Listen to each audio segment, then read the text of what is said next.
नमस्कार दोस्तों।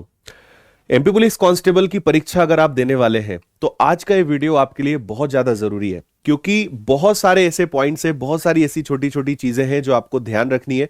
तो मैंने एक लंबी लिस्ट बनाई है। जो प्रश्न आपके दिमाग में इस समय चल रहे होंगे, इस समय आपको यह जानना जरूरी है आपके मन में कि यह प्रश्न चलता है कि सर कट ऑफ किया जा सकता है, पेपर में हमें किन चीजों का ध्यान रखना है, टाइम मैनेजमेंट कैसे ध्यान रखना है, टाइम मैनेजमेंट कैसे करना है, पेपर अगर कठिन आ जाए तो क्या करें, कोई प्रश्न नहीं बन रहा है तो क्या करें, किसी प्रश्न में समझ नहीं आ रहा है कि क्या आंसर लगाएं तो क्या करें, एडमिट कार्ड्स अगर डाउनलोड नहीं हुआ है या एडमिट कार्ड आपको लेकर जाना है, उस पे जो इंस्ट्रक्शंस लिखे हैं, कोविड-19 को लेकर जो गाइडलाइंस है, हर छोटी छोटी चीज की मैं आपको जानकारी देने वाला हूं जो आपके लिए बहुत ज्यादा जरूरी होंगी, है ना। और एग्जाम में आपको इससे काफी हेल्प मिलेगी। तो इस वीडियो को पूरा अंत तक देखिएगा, आपको बहुत सारे इंपॉर्टेंट पॉइंट्स में बताने वाला हूं। तो सबसे पहले हम बात करते हैं कि आपको एग्जाम के पहले किन चीजों का ध्यान रखना है। तो शुरुआत करते हैं सबसे पहले, जैसे मान लीजिए आज 7 जनवरी है, 8 जनवरी को आपका पेपर है, 9 जनवरी को आपका पेपर है। सबसे पहला काम करना है कि जिस दिन आपका पेपर है उस दिन आपको पढ़ाई नहीं करनी है। यानी मान लीजिए आपका 8 जनवरी को पेपर है, भले सेकेंड शिफ्ट में पेपर है, मेरी सलाह है कि आप पढ़िए मत। एग्जाम के एटलीस्ट एक दिन पहले या एग्जाम वाले दिन आपको रिलैक्स होना बहुत जरूरी है ना। मैं एक पूरे सीक्वेंस में आपको बता रहा हूं, मतलब घर से निकलने से लेकर पेपर से निकलने के बाद तक आपको क्या क्या करना है, हर छोटी छोटी चीज बता रहा हूं। बहुत सारे प्रश्नों के जवाब आपको मिलेंगे। पहली चीज, एग्जाम के एक दिन पहले आपको भरपूर नींद लेनी है, रिलैक्स होना चाहिए, माइंड बहुत कूल होना चाहिए। ऐसी गलती मत करना कि 2 ही घंटे सोए, 3 ही घंटे सो पाए, आप पूरा पेपर बर्बाद करके आ जाओगे। आपने कितनी ही मेहनत करी हो, कितना ही आपको आता हो, अगर नींद नहीं ली, दिमाग रिलैक्स नहीं है, पेपर बिगड़ेगा। पहली गलती जो नहीं करना है एग्जाम में, एग्जाम के पहले नींद अच्छी लेनी है। उस दिन कोशिश करो कि उस दिन सफर ना करना पड़े, यात्रा ना करना पड़े। एक दिन पहले अगर एग्जाम सेंटर पे पहुंच जाओ तो बेस्ट है ना। कम यात्रा है, कम डिस्टेंस है तो कोई समस्या नहीं है, लेकिन लंबी यात्रा है तो अवॉइड करो, एक दिन पहले पहुंचो, है ना। दूसरी बात, रिलैक्स करो। तीसरी बात, उस दिन आपको पढ़ाई नहीं करनी है। यार सोचो 2-4 घंटे पढ़ के कुछ नहीं बिगड़ेगा, कुछ भी नहीं सुधरने वाला है, कुछ भी फर्क नहीं पड़ेगा। लेकिन अगर ना पढ़ के अगर आप थोड़े से चिल करोगे, रिलैक्स रहोगे, तो शायद पेपर में परफॉर्मेंस आपका कई गुना बेटर हो जाएगा। तो मेरी सलाह है कि आप उस दिन भरपूर अपने आप को रिलैक्स करें। दूसरी बात, आपको यह ध्यान रखना है कि क्या क्या इंस्ट्रक्शंस दिए हुए हैं, सारे इंस्ट्रक्शंस प्रॉपर लिखे हुए हैं एडमिट कार्ड्स पर, अच्छे से पढ़ो, है ना। कोविड-19 को ध्यान रखते हुए आपको मास्क, सैनिटाइजर खुद को लेकर जाना है, हर चीज एक्स्ट्रा लेकर जाइए, ज्यादा लेकर जाइए, है ना। और सैनिटाइजर है तो वो आप रखिए, मास्क आप वहां पे रखिए, सोशल डिस्टेंसिंग का वहां पालन करिए, मतलब जो बेसिक चीजें हैं अपना वहां पे ध्यान रखिए ना। बड़े शहर में आप जाते हो तो उसका थोड़ा सा आप ध्यान रखो।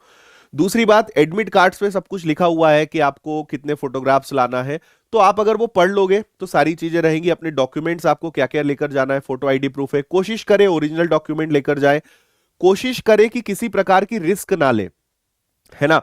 जैसे डॉक्यूमेंट्स है, अगर ओरिजिनल आधार कार्ड है, ओरिजिनल पैन कार्ड है या ड्राइविंग लाइसेंस है, वो ले जाओ, ज्यादा अच्छा है। कई बार क्या होता है, जो एंट्री करवाने वाले जो लोग रहते हैं या जो चेक करने वाले लोग रहते हैं, उनका सबका अपना अपना दिमाग होता है, कहीं पे कोई नियम फॉलो हो रहा है, कहीं पे कुछ हो रहा है।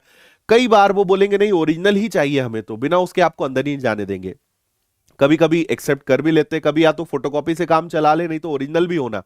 तो मेरा सजेशन है कि किसी प्रकार की रिस्क ना ले, फोटोकॉपीज अगर है लेकर जाए, नो डाउट, ओरिजिनल भी रखकर आप लेकर जाए, क्योंकि हमें किसी भी हाल में रिस्क नहीं लेना है ना।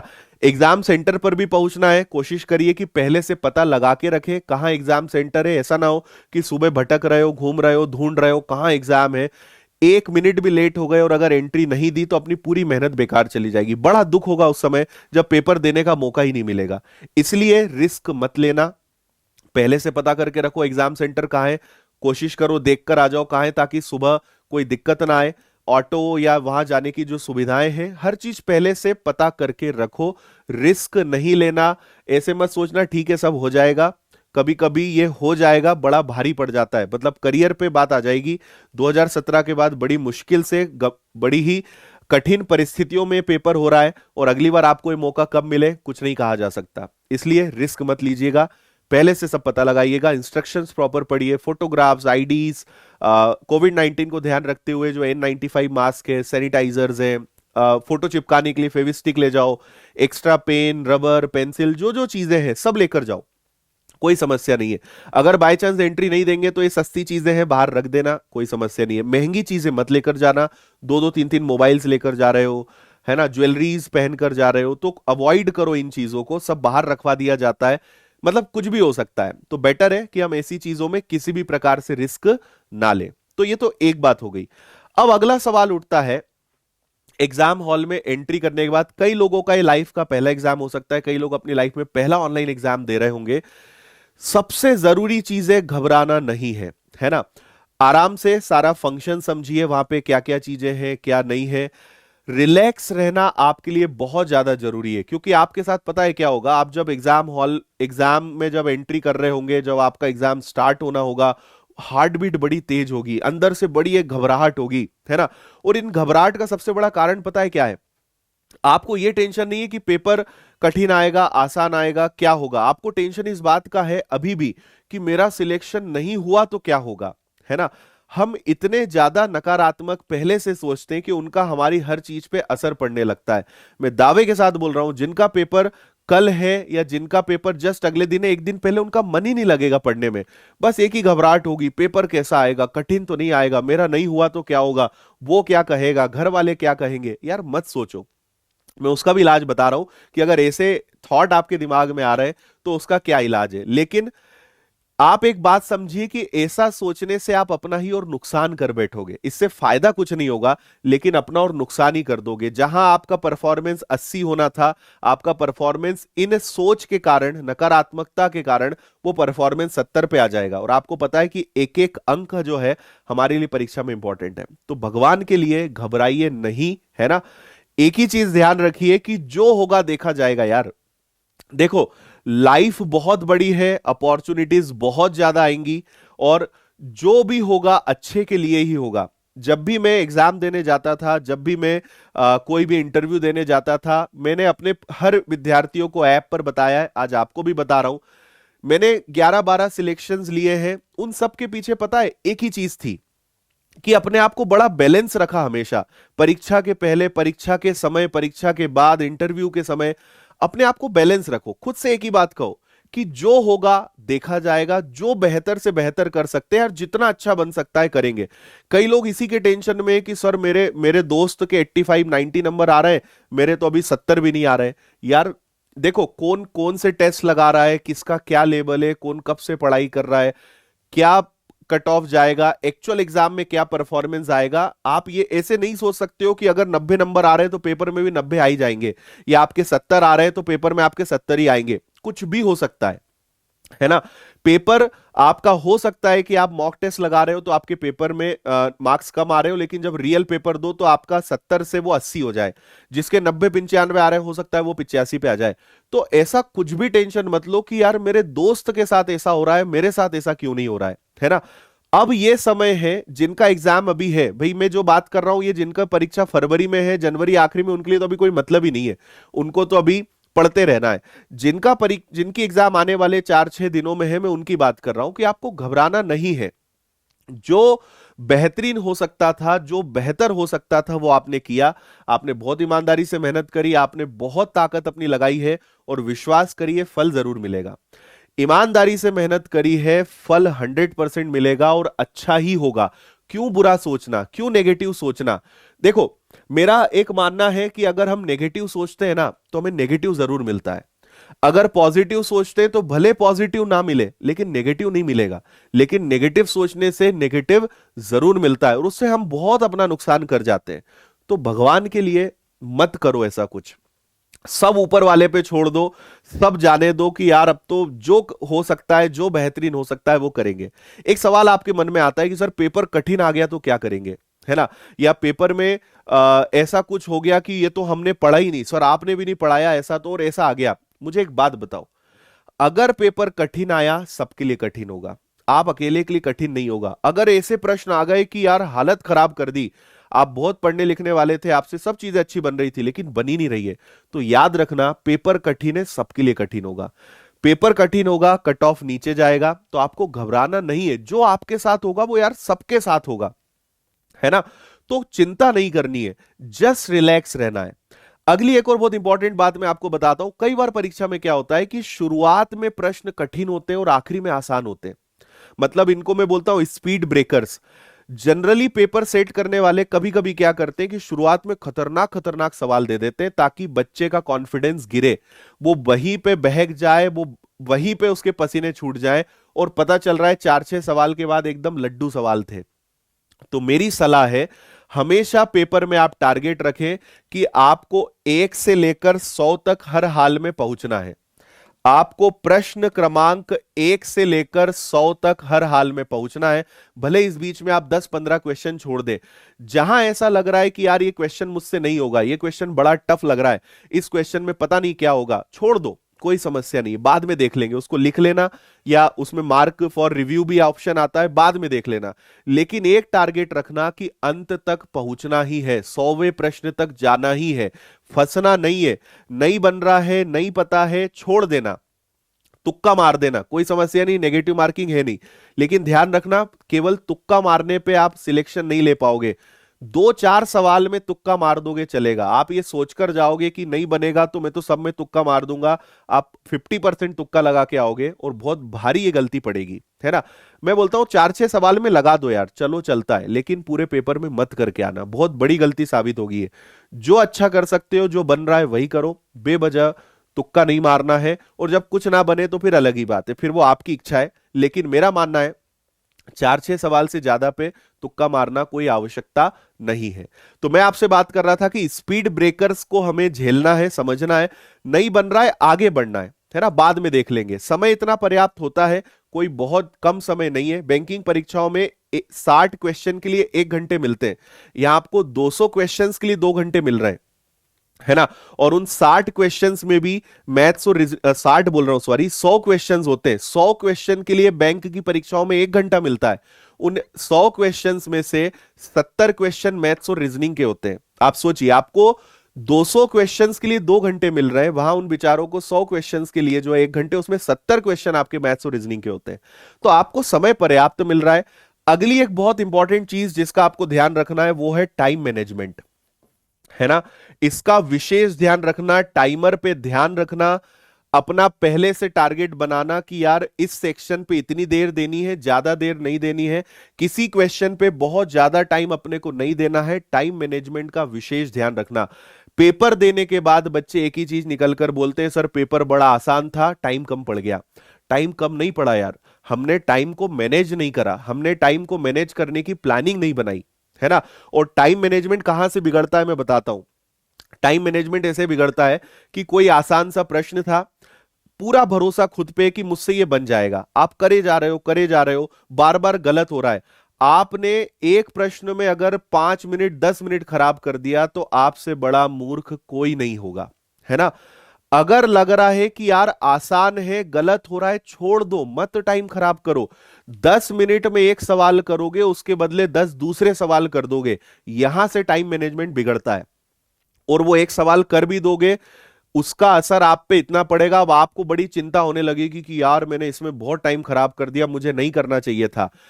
टाइम मैनेजमेंट वही गड़बड़ होगा जब आप किसी एक प्रश्न पे ज्यादा समय दोगे। यार बनने वाली चीज है, 1 मिनट के अंदर अंदर बन जाएगी, 2 मिनट लगेंगे, लेकिन आप 5 मिनट 8 मिनट 10 मिनट खराब कर रहे हो, मतलब समझ लो कि बहुत ही बुरे परिणाम के लिए आपका सामना होने वाला है। तो टाइम मैनेजमेंट कहां से बिगड़ेगा, जब हम किसी एक प्रश्न पे ज्यादा फंसेंगे, ज्यादा रुकेंगे। मैं बोलता हूं आखिरी में देख लेना, है ना। जनरली आपको मैं बता दूं, एक एग्जांपल दे रहा हूं कि मैथ्स के अगर 40 क्वेश्चंस परीक्षा में आएंगे तो आप समझना कि 3 या 4 क्वेश्चन टफ होंगे, और होंगे, डेफिनेटली होंगे। लेकिन मेरा मानना है कि यार 36 तो इजी है ना, तुम 4 के चक्कर में इन 36 से क्यों दुश्मनी ले रहे हो, छोड़ देना, आखिरी में देख लेना। इसी को तो मैनेजमेंट बोलते हैं। आपको वो 4 इतने आसान दिखेंगे और ऐसा फंसाएंगे कि आप उनके चक्कर में इनसे दुश्मनी ले लोगे, है ना। तो यही तो दिमाग लगाना है, यही इसी बात को तो मैनेजमेंट बोलते हैं कि कब क्या कदम उठाना है, यही तो कला है। इसलिए इस बात को समझो कि हमारे लिए क्या जरूरी है ना। टाइमर देखते रहो, ध्यान रखो कि यार अपने को 1 घंटे में इतने तक पहुंच जाना है, 1.5 घंटे में यहां तक पहुंच जाना है। अगर वो नहीं पहुंच रहा है तो गड़बड़ है। और ये सब चीजें प्रैक्टिस से आती है ना। तो इसका विशेष ध्यान रखना, नहीं तो बोलोगे बाद में सर पेपर और अच्छा जा सकता था, मैंने ये गलती कर दी, ये कर दी। और ये करोगे, मैं बता रहा हूं, है ना। और मेरी इच्छा है कि ये ना करो, मैं आपको पहले ही बता रहा हूं कि ये गलतियां नहीं करो, इसलिए आपको ये सारी चीजें पहले ही मैं समझा रहा हूं। तो ध्यान रखो, 2-4 प्रश्न कठिन आएंगे ही, लेकिन ये अपने को पढ़ते से पता चल जाएगा। उसको छोड़ देना, होल्ड कर देना, स्किप कर देना, आखिरी में देख लेना, बाकी को तो करो यार। अगर 100 क्वेश्चन आएंगे ना, तो मैं बता रहा हूं कि आप 90 बहुत आसान प्रश्न आएंगे और 10 डेफिनेटली कठिन आएंगे, थोड़े ज्यादा भी आ सकते हैं। अब ये आपकी चॉइस है कि 10 कठिन से व्यवहार बनाने हैं कि 90 से व्यवहार बनाने। दुश्मनी इनसे लेना है कि इनसे लेना है, आप समझ लेना। आपका मन इनमें फंसेगा, अपने को इससे मतलब है। अपने को नहीं 100 में से 100 लाना है, 95 में से 95 लाना है, 90 लाओ, 85 लाओ, है ना। कट ऑफ की बात निकलती कई बच्चों की कि सर कट ऑफ क्या रहेगा। मैं आपको बता रहा हूं, कट ऑफ कोई नहीं बता सकता, है ना। Cut off number of vacancies, paper का लेवल और कितने बच्चों ने पेपर दिया, नॉर्मलाइजेशन क्या रहा, इन चीजों पे डिपेंड करता है। मेरा सजेशन है कि आप टारगेट बना के जाएं। अगर आप जनरल कैटेगरी से है, ईडब्ल्यूएस से है, ओबीसी से है, तो मेरा सजेशन है आप सोच कर जाओ। देखो वहां जो होगा वो होगा, है ना। या तो फिर कट ऑफ पूछो मत, और पूछो तो फिर अब जो बोल रहे हैं वो सुनो। आप 80 प्लस कम से कम टारगेट बना के जाएं। इससे नीचे अगर आप हैं तो आपको फिर 70 से 75 आपको टारगेट बना के जाना चाहिए। बाकी फिर हो सकता है मेरा पूरा अनुमान गलत निकल जाए, कट ऑफ इससे कम निकल जाए, हो सकता है कट ऑफ इससे कहीं ज्यादा हो जाए। ये मेरा अनुमान है, और मैं बिना किसी फैक्ट के, बिना किसी सिर पैर के ये बात कर रहा हूं। मैं तो आपको खुद बोल रहा हूं, क्योंकि कट ऑफ कोई भी नहीं बता सकता। लेकिन इतना टारगेट करके जाओगे तो आप सेफ जोन में रहोगे, इतना जरूर बोल सकते हैं, क्योंकि कंपटीशन तो तगड़ा रहेगा, है ना। ये बात तो एकदम कटु सत्य है। तो इतना एम करें। लेकिन अगर इतना नहीं भी कर पा रहे तो जितना करके आए उतना अच्छा करके आए। हो सकता है कट ऑफ कम चला जाए, पहले गया है, हो सकता है कम चला जाए, और कम में भी अपना काम हो जाए, है ना। हो कुछ भी सकता है। इसलिए 100 बात की एक बात है, जितना अच्छे से अच्छा हम कर सकते हैं, जितना बेस्ट अपना दिया जा सकता है वो करते हैं। बाकी सब छोड़ो ऊपर वाले पे। और मौके हैं, अभी एमपीएसआई आएगा, पटवारी आएगा, जेल प्रहरी फिर से आएगा। 2022 में बहुत भर्ती आएंगी, ये ध्यान रखना। इसलिए ऐसे मत सोचना कि आपके जीवन का आखिरी एग्जाम है। मेरा एक अनुभव है कि जो भी होगा अच्छे के लिए होगा, आप ध्यान रखना। जो होगा अच्छे के लिए होगा, ये आप खुद कभी ना कभी किसी अपने जीवन के एक मोड़ पे इसको आप रियलाइज करोगे। तो भगवान के लिए घबराना नहीं है, भगवान के भरोसे रहना है, अपनी मेहनत और ऊपर वाले का भरोसा, हर चीज जो है हम पार कर सकते हैं। कुछ चीजें मैं बोल देता हूं, और मैं वीडियो को बहुत लंबा नहीं बनाना चाहता हूं नहीं तो बोलने को तो 1-1.5 घंटे का वीडियो बना दूं, लेकिन मैं काम की बातें करना चाहता हूं, इसलिए मैंने पहले से ही पॉइंट लिख के ले आया हूं। अगली बात बता देता हूं, मैथ्स रीजनिंग में कोशिश करना है कि 100% ना सही, क्योंकि मैथ्स रीजनिंग के आप मान के चलिए लगभग 65 से 70 क्वेश्चन आएंगे। टारगेट करो कि मैथ्स रीजनिंग में 90% कम से कम करके आना है। यानी मान लो मैथ्स रीजनिंग के 70 क्वेश्चन आने हैं, तो 63 तो मैथ्स रीजनिंग में करके आना ही है। स्कोर यही बढ़ाएगा, आपको कट ऑफ यही पार लगाएगा। और मैथ्स और रीजनिंग इतना हलवा आता है कि आराम से कर सकते हो, है ना। इसलिए खींचना है अगर नंबर, तो मैथ्स और रीजनिंग। जीएस में क्या आ जाए, करंट अफेयर्स में क्या आ जाए, एमपी में कहां का मेला, कहां का अभ्यारण्य और क्या पूछ डाले, कोई भरोसा नहीं। लेकिन इनका भरोसा है, मैथ्स रीजनिंग का भरोसा है। तो मैथ्स रीजनिंग में टारगेट करके आओ कि कम से कम 90। और मैं बता रहा हूं आप 100% भी करके आ सकते हो, कोई बड़ी बात नहीं है। स्कोर यही खींचेंगे, सिलेक्शन यही दिलाएंगे आपको। इसलिए इनका टारगेट बना के आना कि इनको आप अच्छे से करके आना, ठीक है। इसके अलावा आपको कुछ चीजें और बता देता हूं, जो जो पॉइंट्स मैंने लिखे हैं। एडमिट कार्ड्स का मैं आपको बता चुका हूं, महंगी चीजें नहीं ले जाना है, बता चुका हूं। कोविड-19 के हिसाब से जो जो चीजें वो आप लेकर जाए। कई बार एक समस्या फंसती है कि क्वेश्चन हिंदी में गलत है, आप प्रश्न पढ़ रहे हो, बार बार गलत हो रहा है। एक बहुत बड़ी समस्या मैंने देखी है, पिछली परीक्षाओं में भी मैंने देखा है कि कई बार एक शिफ्ट में 6-6, 8-8, 10-10 सवाल गलत, है ना। पता नहीं वो किस प्रकार के लोगों से प्रश्न बनाते हैं, जो कि बहुत ही गलत बात है। लेकिन कई बार क्या होगा कि आप सही कर रहे हो, आंसर आ रहा है, लेकिन ऑप्शन में ही नहीं है। तो मेरा एक सजेशन है कि आप प्रश्न को इंग्लिश में पढ़ लेना। कभी कभी क्या होता है, मतलब जनरली इंग्लिश, ये लोग जो पेपर बनाते हैं ना, इंग्लिश के क्वेश्चन को ट्रांसलेट करते हैं, अधिकतर जो पेपर्स बनते हैं। तो इसलिए इंग्लिश को सर्वमान्य माना जाता है कि भैया इंग्लिश में जो है वो सही है, हमने हिंदी में ट्रांसलेशन गलत किया था। अगर कभी लगे कि यार समझ ही नहीं आ रहा है, या क्या बोलना चाह रहा है, इंग्लिश पढ़ लेना, आ जाएगा समझ में, कुछ भी नहीं है। थोड़ा उसको हिंदी से मैच करना, आपको अलग ही समझ में आ जाएगा कि हाँ यार, ये हिंदी में ये लाइन गलत हो रही थी, इंग्लिश में वो ये है ना। तो अगर विवादित स्थिति बनती है तो इंग्लिश वहां पे सर्वमान्य रहेगा। कभी फंसो तो इंग्लिश वाला पेपर आप वहां पे, इंग्लिश वाला क्वेश्चन आप वहां पे देख लेना। ठीक है, उम्मीद है इतनी चीजें आपको समझ में आई होंगी। तो अब बस मैं ज्यादा नहीं खींचते हुए कंक्लूड करता हूं। सीधी सी बात है, रिलैक्स रहिए। दूसरी बात, 8 तारीख के बाद जिनका एग्जाम है 9 को 10 को, ऐसे मत सोचना कि जो 8 तारीख वालों से पूछा है वही का वही तुमसे पूछेंगे, ऐसा कुछ नहीं होगा। कल एग्जाम एनालिसिस भी हम कराएंगे, कुछ चीजें मैं बता के आखिरी में कंक्लूड कर रहा हूं। कल एग्जाम का एनालिसिस कराएंगे, जितने भी बच्चों का एग्जाम है, एग्जाम से निकलते ही आप इस नंबर पे मुझे व्हाट्सएप करना, कल ये नंबर्स मेरे पास रहेंगे। मेरा आपसे बस एक ही मतलब गुजारिश आप बोल दो, या एक ही आपसे निवेदन है कि कम से कम कुछ क्वेश्चंस याद करके आना, है ना। और एग्जाम सेंटर से निकलते ही इन पे व्हाट्सएप कर देना या कॉल करके मुझे बता देना कि सर ये प्रश्न आए थे, है ना। तो ये बहुत हेल्प करेगा यार बाकी लोगों का। और बाकी लोगों को भी मेरी एक सलाह है कि आपके टच में जितने लोग हैं जिनका 8 तारीख को एग्जाम है, उनको बोलो कि आदित्य सर को इन नंबर पे व्हाट्सएप करके तुमको प्रश्न बताना ही है। हम पूरे प्रश्न इकट्ठे करेंगे और आप लोग का साथ रहा तो पूरा 100 नंबर का पेपर आपको बता देंगे कि पूरे 100 क्वेश्चन टाइप करवा के मैं दे दूंगा कि ये प्रश्न आ जाए, लेकिन आपका साथ इसमें चाहिए, है ना।